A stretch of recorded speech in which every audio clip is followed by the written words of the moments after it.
Welcome to Inspired Block Printing. Now, something that I love doing is designing my own fabric. When you make an object, yes, it's very lovely. However, to make it even lovelier, if you go back to square one and design the fabric yourself by printing it yourself, it gives that piece of work an extra depth, an extra special element. So what I'd like to do today is teach you how to do block printing. Now, I've invited my friend Fauzia and two of my younger friends, Rebecca and Lucy, along today to show you actually how simple and how easy it is to learn pattern theory. So let's get started with some block printing. Now, to get started with rows, we need to get a little blob. I was going to suggest what you do is just join in while I'm doing this. You just get your fabric paint and you just squirt a sort of squidgen of fabric paint into the corner of your printing tray there. And when you've done that, you have your sponge and you get your block and you get a little bit of fabric paint onto your sponge, and then you just literally dab your paint all over. Can I just show you one layer of paint like that? That's what you're trying to do. You're trying to literally cover the entire wooden block with paint, so there's no gaps. Also, you don't want great splodges, and that's why a sponge is a very good idea for this.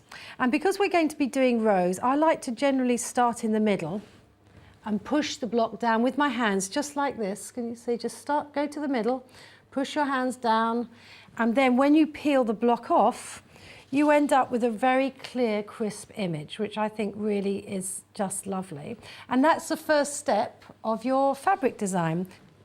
Again, just to finish off this last bit of fabric paint, I'm dragging that last bit in, and now I'm making the darker colour. So we're using up all that fabric paint, mixing it up, and again, I'm going to pick up the same block, and I'm going to apply the paint in the same way. Now, I would say that perhaps this possibly wasn't the greatest contrast, but it doesn't really matter. It's still quite stunning.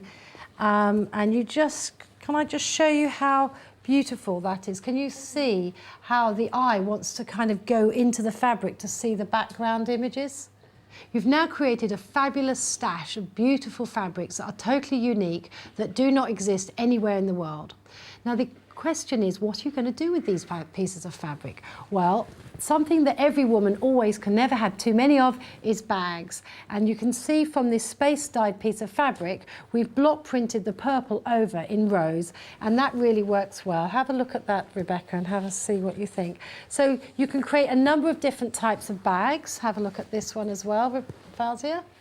I do have to say, I have particularly enjoyed the freestyle technique because there's no hard and fast rules, and literally every piece you do is totally original.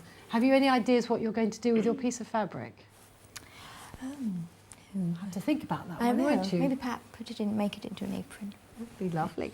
Well, another thing that we love to do are tea cozies. Tea cozies lend themselves so beautifully to block printing. Have a closer look at that and see if you can identify which particular block printing technique we use for what. I mean, obviously, Lucy, can you identify which technique was used for this tea cozy? You've forgotten? Yeah. Block on block. So that's okay. Yeah. You've taken in a lot. It's been fantastic. So have a closer look at that.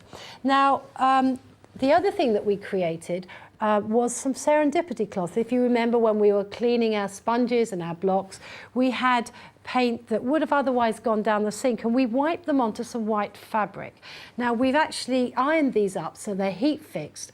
They will stay permanent, and something that we just knocked up in no time at all was a peg bag. So you can see this peg bag, always very useful, made from some serendipity cloth, and the back has been left plain with no block printing at all, and we've just used a single row at the front, and that really, really works well, doesn't it? So you've just had a taster of our workshop, and we hope you've enjoyed it. If you too have been inspired, watch our website on colouricious.com, and there you'll be able to buy your own DVD.